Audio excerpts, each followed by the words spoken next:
ما شاء الله لا حول ولا قوة إلا بالله العلي العظيم. نوينا الأربعين، نوينا الاعتكاف، نوينا الخلوة، نوينا أزلة الرياضة والسلوك في هذا المسجد بسير أطيعوا الله وأطيعوا الرسول وأولو الأمر منكم وبنية مولانا Shaykh. And the niyyah and the intention of our Shaykh, and by the seer, the secret of the holy verse, أطيعوا الله وأطيعوا الرسول وأولو الأمر منكم. Obey Allah, obey Prophet sallallahu alaihi wasallam, and obey those in charge, worldly leaders and spiritual leaders. For us especially, it means awliya, to obey and follow their guidance.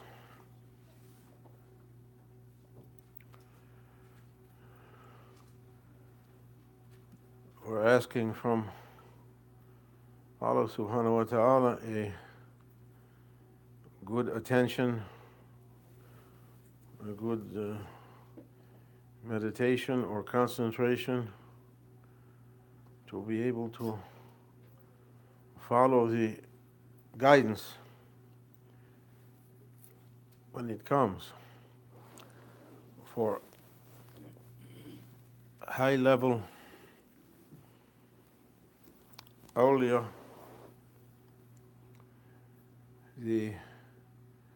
Their hearts are receivers and transmitters, taking from heavenly stations, Prophet sallallahu alaihi wasallam, and giving to those who are tuned to their station, to their transmitter.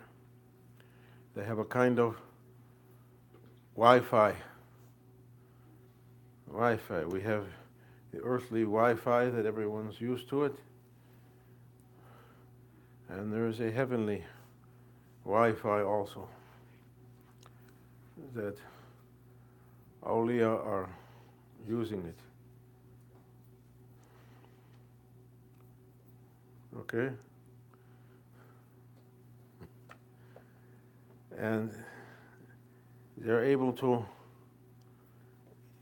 pick up what's coming and to give to their followers. We're far away from that level. That's for high level awliya. For us, we're trying to keep our Maulana Shaykh Nazim, Allah bless him, used to say, to gather our heart in our Lord's divine presence, to concentrate our being to whatever degree we're able to do it, to know that, as one famous wali put it, Allahu hadiri. We know that Allah is present. Allahu nadiri. Allah is seeing me. Allahu shahidi. Knows what's passing through my heart even. Witness for everything. Allahu ma'i. Allah with me. One famous wali, Tustari, Allah bless him, he said that was the beginning of the suluk, that awliya, friends of Allah Almighty, were using, describing their journey from dunya, from this worldly level, to Mawla, to the divine presence. Each wali to a different station, a different kind of presence.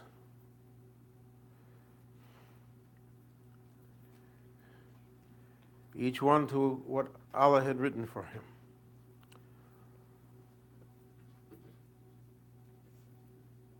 We're asking to hear about such things, to take inspiration or courage to try to move from the normal level to heavenly level. Prophet ﷺ, he was trying to get his ummah from dunya to Mawla, to take to the highest levels in the divine presence. And Shariatullah, the Sharia, the way that he brought, Sharia originally meant in Arabic, according to what I learned, others may know more about that word, I'm not an expert, it meant the way to the water. In old days, the Sharia was the path that the shepherds were taking their flocks to the watering place, the way to get the water. And the Shariatullah, Sunnati Rasul sallallahu alaihi wasallam, there are ways for us to reach. Prophet sallallahu alaihi wasallam is trying to get people to that water to reach. Holy Quran says no prophet and no person who was granted hikmat, wisdom. There's all the different classes of holy people, Anbiya and Rasul and Awliya, all of them were calling people. Did you remember that ayat? Say very slowly and clearly and loudly. بسم الله الرحمن الرحيم ما كان لبشر أن يؤتي الله الكتاب والحكمة والنبوة كونوا عبادا لي ولكن كونوا ربانيين بما كنتم تعلمون الكتاب. صدق الله العظيم. Shaykh Nazim was using that ayat and reminding us, no prophet or holy person, he lists the nubuwat and Rasul, the prophets, and also who has been granted hikmat, means awliya, not on the level of prophethood, but on the level of wisdom, teachers. None of them, real ones, was calling people to be for him, his worshippers or servants, but calling people to be Rabbaniyin, to reach to Allah's lights, to try to be one that Allah subhanahu wa ta'ala gave him from his divine presence, wisdom and knowledge, as Sayyidina Khidr alayhi salam. One famous wali, Abdul Aziz Adaba, Allah bless him, we visited his maqam in Morocco, in Fez. He said that Rabbaniyin was, it's in Quran, originally was a Syriac word, Syriani language, Syriac language, the original language from Sayyidina Adam, from Adam and Eve. Every religion has the story that mankind once was on one way, and then they split into different ways. The language became divided. Everyone spoke one language at one time, and then at the time of the Tower of Babel, in the Old Testament, languages began to multiply and people became into confusions. There wasn't general agreement anymore. He said that Rabbaniyin came from that time. And he said it had three letters, Rabba, Ni, and Yin, in that language. And it meant the one who took knowledge and wisdom from his Lord without studying. The biggest example we have for that is Prophet sallallahu alaihi wasallam. They say Nabi al-Ummi, unlettered. He wasn't a studier. He wasn't a scholar. He wasn't reading books to get his knowledge. He was given. It was one of the miracles of Holy Quran that such a book would come to someone that it wasn't a lettered person. And throughout history, many awliya, saints, friends of Allah subhanahu wa ta'ala, they were simple people. They didn't study books, but their hearts were fountains of knowledge from where they were taking it. It was open at some level or other to that divine fountains.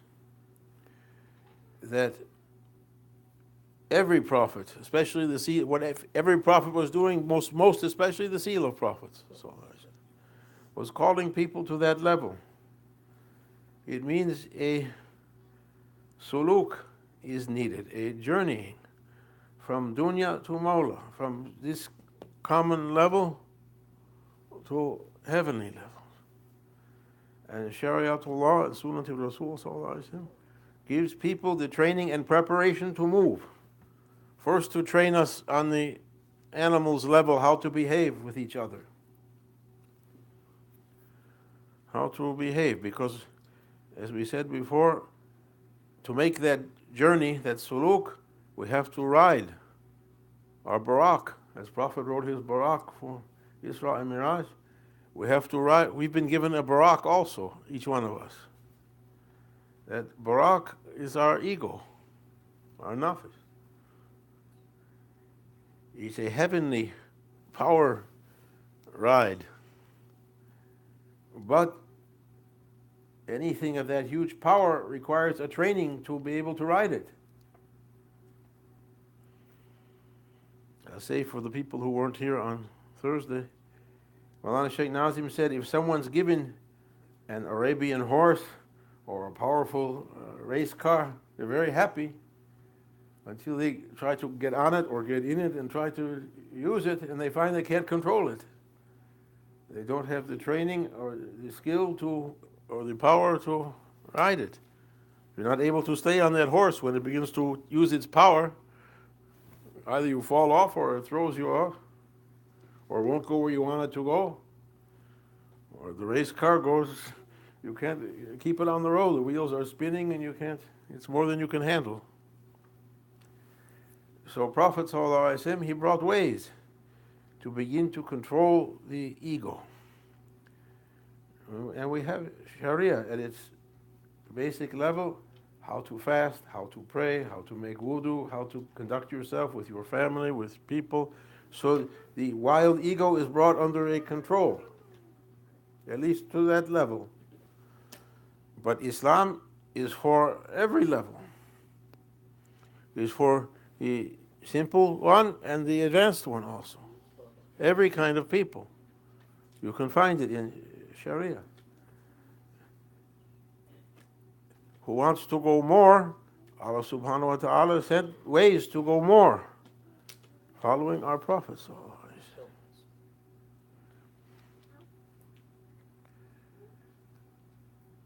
Sayyida Wadina wal Akhirin Muhammad. Sayyida Wadina wal Akhirin. We have the Sahaba, they had their Prophet, they saw him, they were with him, they trained with him, and they took different levels of knowledge, not all the same. In our eyes, all of them are shining on the skies, but we know that all of them weren't on the same level. And Prophet had different teachings for different levels.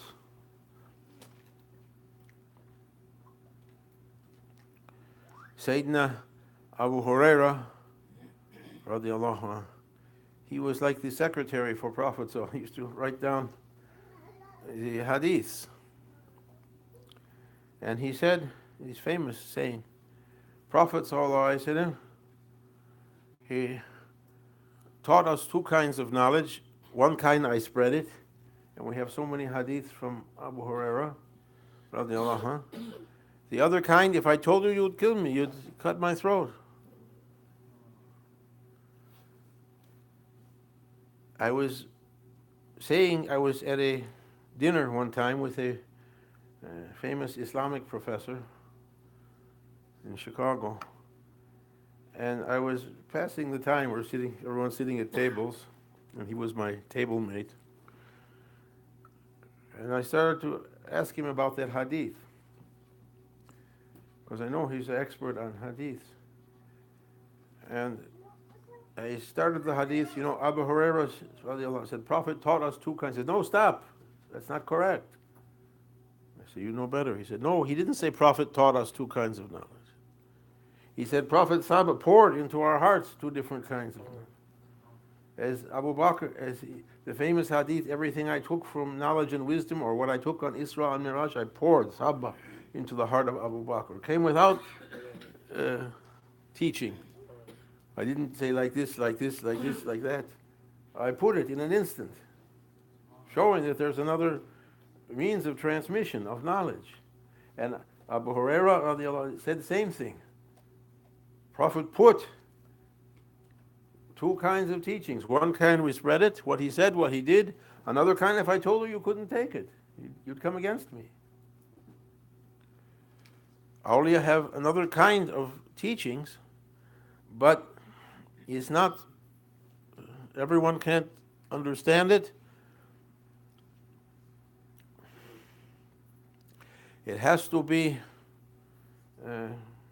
experienced. To experience it, you have to follow these steps.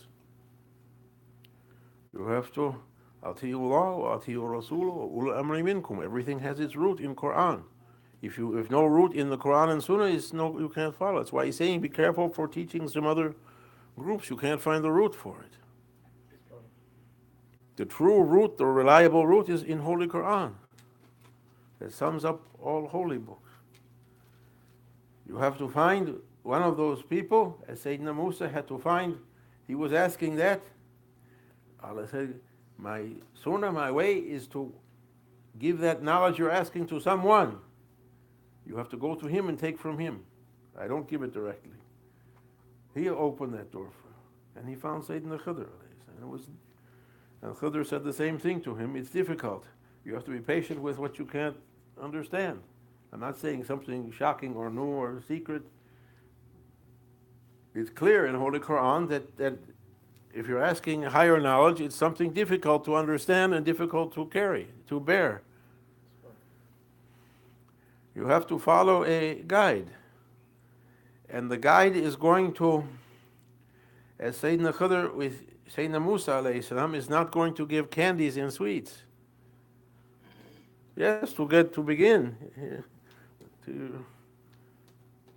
He said, I build a bridge of ego. You'll come in happy, and then he smashed the bridge behind you when you can't go back. And they begin to test you with things that's difficult to take, to carry, to see if you can be patient. Saying, my Shaykh has put this for me. It's beyond my understanding, but I have to keep quiet, and my Shaykh is looking at me. He knows what situation I'm in. I'm saying this lecture to myself because it goes on always like that. If you reach one test and successful, he give another one. If you complete that one, he give another one. You can't no end to the ascension, the steps. No limit for knowledge of Allah subhanahu wa ta'ala. The Shaykh is going to try his murid until he sees it's okay. Shaykh Hashem used to tell a story. I'll finish with this because we don't want to go on too long. He told the story of one of the grand sheikhs. Perhaps it was Maulana Khalid Baghdadi, Qaddasallahu Siruhu. We say it was from him, inshallah. His maqam is in Damascus, on top of a mountain, opposite Grand Sheikh's mountain. The whole mountain is graves. There's nothing left. Everything's been destroyed over the centuries, only graves. You walk up through graves, thousands and thousands of tombstones climbing up. Like say that Abdul Aziz Dabar in Fez, you're climbing over graves to get to his grave. Solid, but this is a big mountain. At the top of is his maqam, and in there is his tomb, his qabr. He told one of his murids one day, according to Mulana Shaykh, in a very offhand way, he said, go to that place on the mountain and wait for me, I'm coming. It was in the morning, at breakfast time. After breakfast, the murid gathered his things. He went to that spot waiting for his sheikh to come. Zohar time came. He thought he's coming to pray Zohar. He didn't come. Maybe he got busy with something. I'll wait till Asr. I waited up till Asr. Nothing. Up till Maghrib. Up till Isha. Nothing. His ego was attacking on him. He forgot about you. He says, no, if my sheikh said it, it must be he was good. Murid, not like us. He was firm. Next morning, same. All day, same thing. Next day. 7 years it went on. He was eating bark. He was eating, who knows what he was eating. Well, the Sheikh said, at nighttime he would make zikr. The animals would come and sit around him, making la ilaha. Sitting. His hair grew long. They say, my Sheikh, I know. Finally, after 7 years, one day he sees the Sheikh coming. And still the Sheikh wants to make one more test, he said. He says, what's the matter with you? You stupid? I forgot, you're sitting up. I was just coming here. I'm seeing you're still sitting here. I wondered what happened to you. Are you nuts? You're sitting here. He didn't say, whatever expression they used in those days in that place. You're Majnoon, you're sitting here 7 years like that? And the murid was still patient. He said, oh my Shaykh, I know you're true. You're not going to come until Prophet ﷺ orders you to come. When he orders you to come to me, you came. Therefore, I'm trying my best to be patient with your madad, with Prophet Shafa and the help of Allah subhanahu wa ta'ala. I'm trying to be patient. And at that time, Prophet appeared, sallallahu alayhi wa sallam. He said, enough torture for him. Who can carry that nowadays? Even a small test, we can't take it. We lose our, when we get angry, we lose our concentration, that we're trying to be on a spiritual way, and we're trying to be for Allah and His Prophet sallallahu alaihi wasallam, and keep Sharia, and keep trying to make suluk. You get angry, you forgot all of that. And your wife says something, are you saying, well, I thought you were making suluk. Oh, I forgot. And you have to come back and start over. We forgot. Every test comes to show us our level. When you get angry, when I get angry, we lose our way. We have to again rebuild. The spiritual way is like that. There's no escape from it. It's going to come stuff, things, events, happenings, manifestations. We can use a nice word or a rough word. Things are going to happen, you won't like it.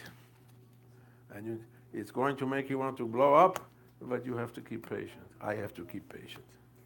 Those things are not going to stop. Shaykh Shem had a song, Wallahu muqadir wa zamishun. La tusir li him yakun ma yakun. Akawal tahakam wa zamissukun. Alladhi li ghayrak la yasil ilayk. Wallahu muqadir wa zamishun. Allah is the one who orders, and there's so many of her shu'un things So many secret affairs, strings, complicated things, why things happen the way they happen. No one knows except Allah how many different kind of strings there are. Maulana Shaykh used to say strings. There are strings between people, complicated, so many complicated things, why things happen the way they happen. So we have to try to be patient. I'm saying this talk, Maulana Shaykh was, inshallah, making us to remember and making me to remember. So keep patient. If you believe in your Shaykh, you believe he knows where he knows you. You have to think, my Shaykh knows me. He knows what kind of person I am. What's my weak spot? What's my strong spot? We don't have any strong spots. What's my weak spot? What's my temper? If you push this button or that button, I'm going to blow up. He knows. He's in control. Over him, prophets are in control. Over him, Allah subhanahu wa ta'ala in full control for everything. You say, La hawla wa la quwwata illa billah, and we leave it back to Allah. We can't control all these things.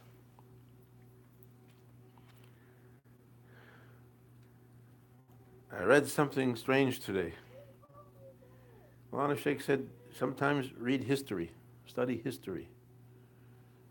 He used to like to read history. I was reading about the Roman Empire. We were talking about it the other day. And one person was writing, why did the Roman Empire collapse? After giving all the events, how it divided into East and West, and this emperor came and this one. He said, in the end, it didn't collapse because of attacks from the outside. It didn't collapse because of fighting on the inside. It collapsed because the people involved, each one was trying to take matters into his own hands to try and make his situation better. It wound up having the opposite effect. He called it, that professor called it accidental suicide. And Sayyidina Ali said like that. He didn't use those words. He said, beware of trying to manage everything, take things, too much planning, taking matters into your own hands. Say, I know better than Allah subhanahu wa ta'ala. He said, how many people have plotted their own destruction by their own hands? Saying, I'm going to do this and this and this and this, and that was the very thing that was their undoing. I remember when Maulana Shaykh said, take lesson from Shah Mardan, Sayyidina Ali. I went to a book. You gave me that book from Sayyidina Ali years ago. It was that one or another. I went, and the first one I saw was that, some aphorisms, wise sayings of Sayyidina Ali. It was good whether it was Sunni or Shia. They were just wise sayings. They didn't get into those issues. It was just wisdoms. And he said, be careful of too much trying to take things into your own hands. How many people brought about their own destruction through their own hands, through their doing? Allah knows best. Wa Rasul, Allahu Alam wa Rasul. Shariatullah says, say like that. Allahu Alam wa Rasul. And we can say, wa Mashayikh.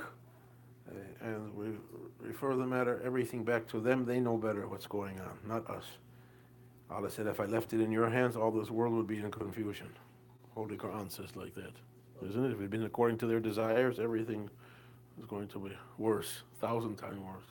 May Allah forgive us and carry us to the shore of safety, and make us to try to weekly, slowly follow His beloved ones to His divinely presence, to holy presence of prophets, to lights, even to the lowest station.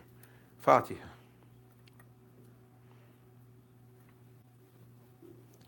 Ameen. Assalamu alaikum wa rahmatullahi wa barakatuh. It was from, this is Maulana's. I said what I was going to say.